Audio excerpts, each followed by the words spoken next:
Rajendra films पे आपका स्वागत है।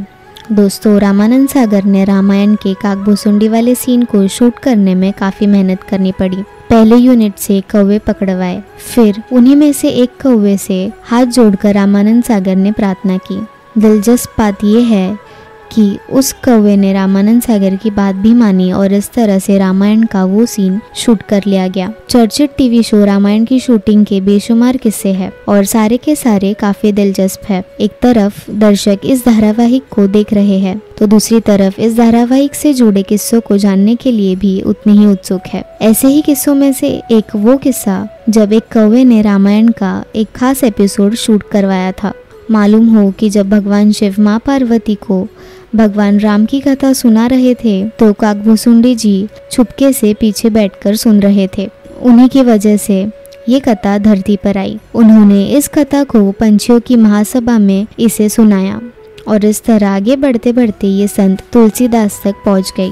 रामायण में एक छोटा सा सीक्वेंस है कि एक बार दशरथ के महल में छोटा सा बालक, जो कि विष्णु अवतार भगवान श्री राम थे, वो बालक रोटी खाता हुआ रो रहा था और माँ को पुकार रहा था। काकभूसुंडी जी ने जब देखा तो सोचा कि ये छोटा सा बालक भगवान हो सकता है जो अपनी रोटी नहीं बचा सकता।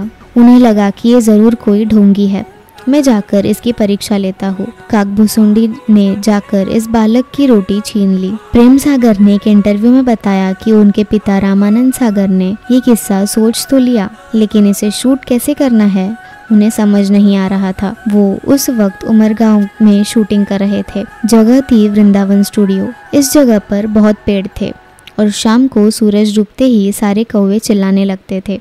प्रेम सागर ने आगे बताया कि रामानंद सागर ने सारी यूनिट को कौवे पकड़ने की ड्यूटी पर लगा दिया। साथ ही कहा कि सुबह शूटिंग के लिए कौवे चाहिए। कौवे को पकड़ना आसान काम नहीं था।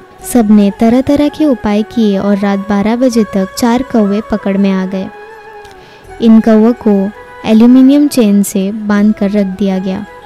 कौवे इतनी चेन्स के साथ उड़ने की कोशिश करते रहे और शोर मचाते रहे। सुबह 9 बजे की शूटिंग शुरू होनी थी। जब पकड़े गए कौवों को देखा गया तो उनमें से 3 भाग चुके थे, एक ही बचा था। अब जिस एपिसोड को शूट किया जाना था वो अगले सप्ताह टेलीकास्ट होने वाला था।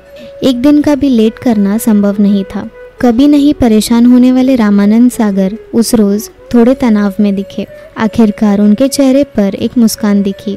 वो उठे और लाइट से लेकर कैमरा तक सब तैयार करवाया। बच्चे को बिठा दिया गया और फिर रामानंद सागर ने पूरे मन से ये बात कही, काकभूसुंडी जी को बुलाइए। प्रेम सागर कहते हैं उनकी पिता की बात सुन सभी चौंक गए थे, लेकिन किसी ने कुछ कहा नहीं। वही 4 में से जो एक कौवा बचा था वो इतना शोर कर रहा था कि स्टूडियो गूंज रहा था। हालांकि पापा जी के कहे अनुसार कौवा लाया गया और वो इस कौवे के पास गए और उसे नमस्कार करते हुए बोले, हे काकभूसुंडी जी, मैं संकट में हूँ, आप मेरी मदद कीजिए। अगले हफ्ते एपिसोड जाना है, करोड़ों लोग देखेंगे। प्रेम सागर ने बताया कि जंगली हो चुका कौवा बेहद शांत हो गया था। इसके बाद रामानंद सागर ने उसकी चेन खोल दी और कैमरा के पीछे आ गए। इसके बाद जो भी रामानंद सागर ने कौवे से कहा वो उस कौवे ने माना और बड़ी ही आसानी के साथ शूटिंग कंप्लीट हो गई। बने रहिए राजेंद्र फिल्म्स के साथ। चैनल को लाइक कीजिए और सब्सक्राइब भी। नमस्ते।